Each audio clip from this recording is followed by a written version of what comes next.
Hello friends, welcome to the point solution. कैसे हो आप सब? तो आज यानी कि 27 अक्टूबर के जितने भी करंट अपडेट्स, करंट अफेयर के क्वेश्चन बन सकते हैं वो आपके सामने हैं। तो आज का जो पहला क्वेश्चन है कि बीसीसीआई ने किसे भारतीय महिला क्रिकेट टीम का मुख्य कोच नियुक्त किया? तो who was appointed by BCCI as the head coach of Indian women's cricket team? तो किसे नियुक्त किया गया है? देखिए, इससे पहले अभी ऋषिकेश कनिटकर थे भारतीय महिला क्रिकेट टीम के मुख्य कोच। उससे भी पहले रमेश पवार थे। लेकिन अभी हाल ही फिलहाल में अमोल मजुमदार को भारतीय महिला क्रिकेट टीम का मुख्य कोच नियुक्त किया गया है। तो सी ऑप्शन यहाँ पे करेक्ट है। अगर हम लोग बात करें अमोल मजुमदार के बारे में, तो इन्होंने फर्स्ट क्लास के 171 मैचों में 30 शतक समेत 11,000 से अधिक रन बनाए हैं और ये 30 शतक कुछ कहलाते हैं। ठीक है। और बाकी 2021 में ये मुंबई टीम के मुख्य कोच थे। मुंबई मतलब यहाँ पे रणजी ट्रॉफी वाले। और वहीं पे मजुमदार आईपीएल फ्रेंचाइजी राजस्थान रॉयल्स और साउथ अफ्रीका की नेशनल टीम के साथ भी काम कर चुके हैं। तो इतना सारा एक्सपीरियंस होने के बाद अब जाकर के हाल ही फिलहाल में अमोल मजुमदार को भारतीय महिला क्रिकेट टीम के मुख्य कोच के रूप में नियुक्त किया गया है। राइट, तो ये है अमोल मजुमदार। बात करें अगर हम लोग बीसीसीआई के बारे में, तो इसकी स्थापना होती है दिसंबर 1928 में। मुख्यालय इसका मुंबई महाराष्ट्र में है और अध्यक्ष रोजर बिन्नी है और उपाध्यक्ष कौन है? राजीव शुक्ला है। सीईओ हेमांग अमीन है और सचिव अमित शाह का लड़कवा, सॉरी यहाँ पे जय शाह है। ठीक है, आपको पता होगा, सचिव जय शाह। और मुख्य राष्ट्रीय चयनकर्ता अजीत आगरकर हैं और पुरुषों की टीम के मुख्य कोच राहुल द्रविड़ हैं। इनसे तो सभी लोग परिचित ही होंगे। राइट, अगर हम लोग बात कर लें स्पोर्ट्स करंट अफेयर के बारे में कुछ, तो उन्नति हुड्डा ने देखिए अभी अबू धाबी मास्टर 2023 जीता है। रौनक साधवानी बने शतरंज अंडर 20 के विश्व चैंपियनशिप चैंपियन। वहीं पे चौथे एशियाई पैरा गेम्स 2023 का आयोजन 22 से 28 अक्टूबर के बीच हांगझोउ चीन में हो रहा है और भारत ने पाकिस्तान को हराकर सैफ अंडर 19 फुटबॉल चैंपियन 2023 जीता था। और एशियाई पैरा गेम्स 2023 में भारतीय दल के ध्वजवाहक कौन रहे? तो पारुल परमार और अमित शरोहा। ठीक है, इनको याद रखिएगा। शुभमन गिल वनडे में सबसे तेज 2000 रन बनाने वाले बल्लेबाज बने हैं। कार्तिकेय मुरली, इन्होंने दुनिया के नंबर 1 खिलाड़ी मैग्नस कार्लसन को हराने वाले तीसरे भारतीय बने हैं। राइट, अब अगर हम लोग बात कर ले अगले क्वेश्चन के बारे में, तो अगला क्वेश्चन है कि हाल ही में किसे अमेरिका के प्रतिनिधि सभा के स्पीकर के रूप में चुना गया है? तो who has recently been elected as the speaker of the US House of representatives?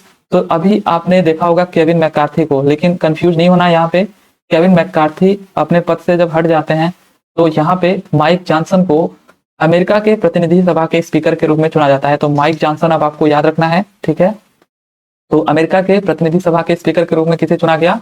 Mike Johnson को। देखिए, रिपब्लिकन सांसद माइक जॉनसन को प्रतिनिधि सभा के नए स्पीकर के रूप में चुना गया है। प्रतिनिधि सभा का स्पीकर अमेरिका के सबसे शक्तिशाली राजनीतिक पदों में से एक है। पूर्व राष्ट्रपति डोनाल्ड ट्रंप ने सदन के स्पीकर पद के लिए माइक जॉनसन की उम्मीदवार का समर्थन किया है। कुछ समय पहले प्रतिनिधि सभा के स्पीकर देखिए केविन मैकार्थी को स्पीकर पद से हटा दिया गया था। तो अभी आपने करंट अफेयर में ये पढ़ा होगा केविन मैकार्थी को, लेकिन अब आपको माइक जॉनसन याद रखना है। राइट, ये रहे माइक जॉनसन। ठीक है, ये बगल वाले नहीं, यहाँ पे ये माइक जॉनसन। राइट, बाकी अगर हम बात करें अमेरिका की संसद को कांग्रेस कहा जाता है। ठीक है, अमेरिका कांग्रेस। और वहीं पे अगर हम बात करें सीनेट एवं हाउस ऑफ रिप्रेजेंटेटिव्स, इसके 2 सदन हैं। अमेरिका कांग्रेस की बैठक वाशिंगटन डीसी में होती है। बाकी हाउस ऑफ रिप्रेजेंटेटिव्स इसको निचला सदन कहा जाता है। जैसे अपने यहाँ लोकसभा को बोला जाता है निचला सदन, तो वैसे ही यहाँ पे अगर हम बात करें तो हाउस ऑफ रिप्रेजेंटेटिव्स इसको निचला सदन बोला जाता है। 435 सदस्य होते हैं इसमें। सीनेट इसको उच्च सदन बोला जाता है, जैसे भारत में राज्यसभा को। इसमें 100 सदस्य होते हैं। राष्ट्रपति जो बाइडेन है, डेमोक्रेटिक पार्टी के हैं ये, और उपराष्ट्रपति इस टाइम पे कमला हैरिस हैं। राइट, अगर अब हम लोग इंटरनेशनल न्यूज के बारे में थोड़ा बात कर लें, तो देखिए अभी हाल ही फिलहाल में श्रीलंका ने, हाल ही फिलहाल का मतलब अभी जस्ट हमने देखा था कल, श्रीलंका ने भारत समेत 7 देशों को मुफ्त पर्यटक वीजा प्रदान किया। अपतटीय पोत से विद्युत चुंबकीय रेलगन लॉन्च करने वाला प्रथम देश कौन बना था? तो अभी जापान बना था।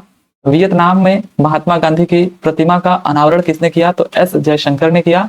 कहाँ पे किया? वियतनाम, ये याद रखना है। डॉक्टर भीमराव अंबेडकर की देश के बाहर सबसे ऊंची प्रतिमा, जिसे स्टैचू ऑफ इक्वलिटी का नाम भी दिया गया, इसका अनावरण कहाँ किया गया? तो ये अमेरिका के मैरीलैंड शहर में किया गया। राइट, तो इन चीजों को आप थोड़ा ध्यान में रखिएगा इंटरनेशनल न्यूज से।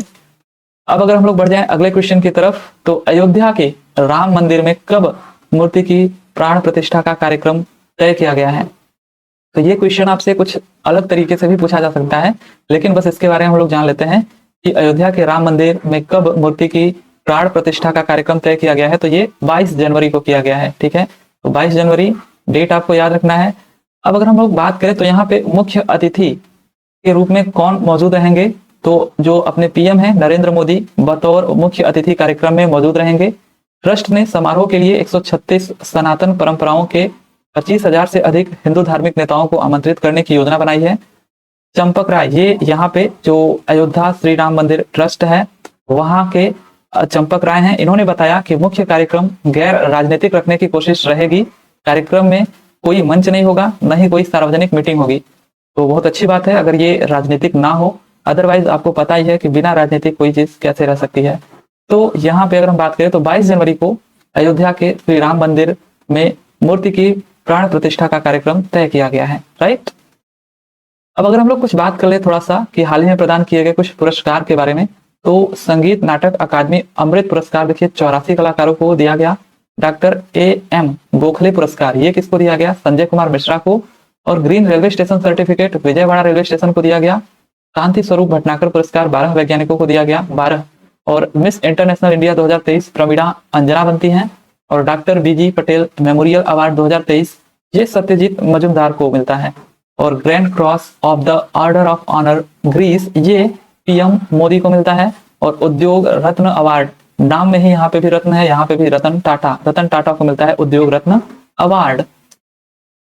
अब अगले क्वेश्चन की बात करें तो कौन सा देश विश्व का सबसे बड़ा घोस्ट पार्टिकल डिटेक्टर ट्राइडेंट निर्मित कर रहा है। तो ये क्वेश्चन थोड़ा आपके लिए इंपॉर्टेंट हो सकता है, इसको ऐसे ही मत जाने दीजिए कि कौन सा देश है जो विश्व का सबसे बड़ा घोस्ट पार्टिकल डिटेक्टर ट्राइडेंट निर्मित कर रहा है। घोस्ट का मतलब आप जानते हो भूत, राइट। तो कौन सा देश कर रहा है, ये सिंपली चीन कर रहा है। ठीक है, चीन कर रहा है ये। अगर हम बात करें देखिए थोड़ा सा इसको ध्यान दीजिएगा बस कि न्यूट्रिनो के कमजोर चार्ज और लगभग नगण्य द्रव्यमान ने वैज्ञानिकों के लिए उनका निरीक्षण करना बेहद कठिन बना दिया है। तो ये जो आपका पार्टिकल है इसका जो द्रव्यमान होता है ना के बराबर होता है, इसलिए इसका निरीक्षण करना बेहद ही कठिन है। उन्हें केवल तभी देखा जा सकता है जब वे अन्य कणों के साथ संपर्क करते हैं। अब अन्य कणों के साथ बातचीत की दुर्लभता उन्हें ट्रैक करना लगभग असंभव बना देती है, इसीलिए इनको भूत कण कहा जाता है, घोस्ट पार्टिकल कहा जाता है। ठीक है, तो ये अन्य कणों के साथ संपर्क ही नहीं करेंगे तो कैसे निरीक्षण किया जाएगा। तो कैसे फिर वैज्ञानिक जो है भूत कणों का पता लगा सकते हैं या लगाते हैं।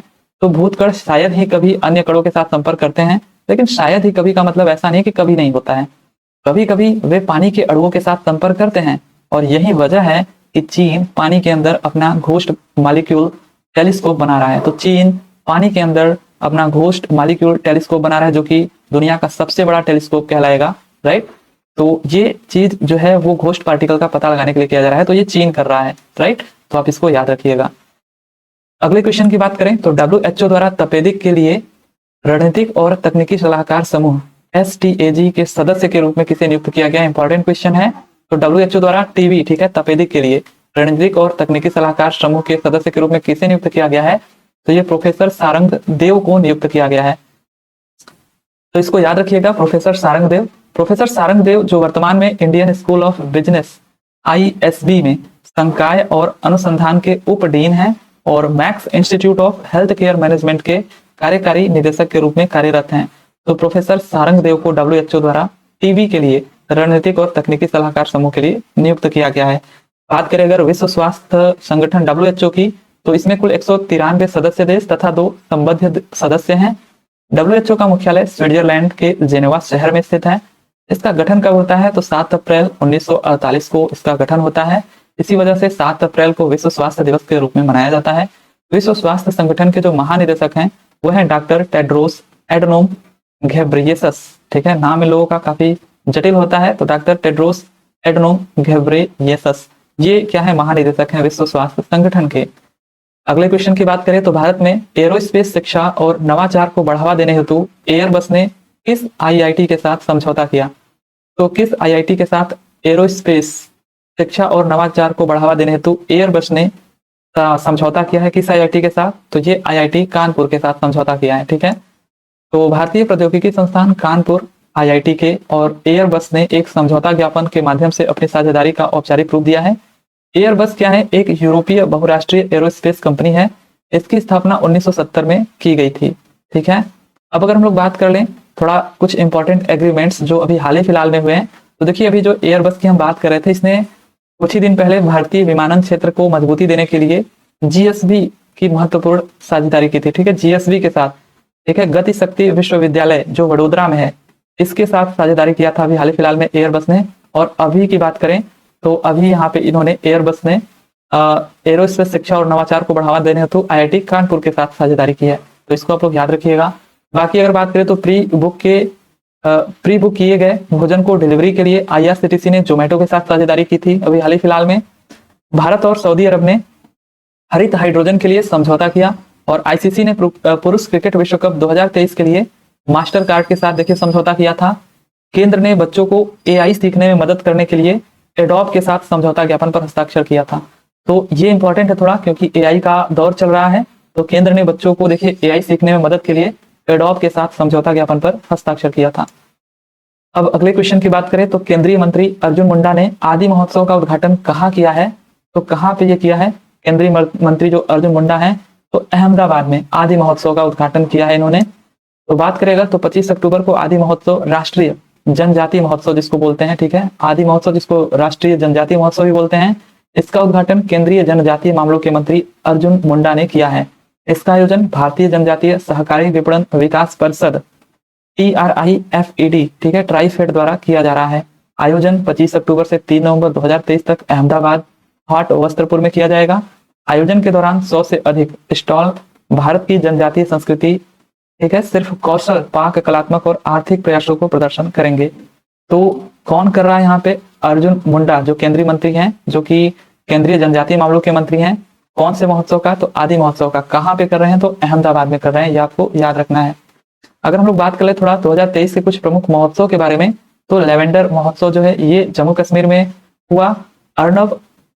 अर्बन क्लाइमेट जो फिल्म महोत्सव है ये कोलकाता में हुआ। और मोनलम चेनमा महोत्सव ये लेह में होता है। और बिजली उत्सव असम में होता है।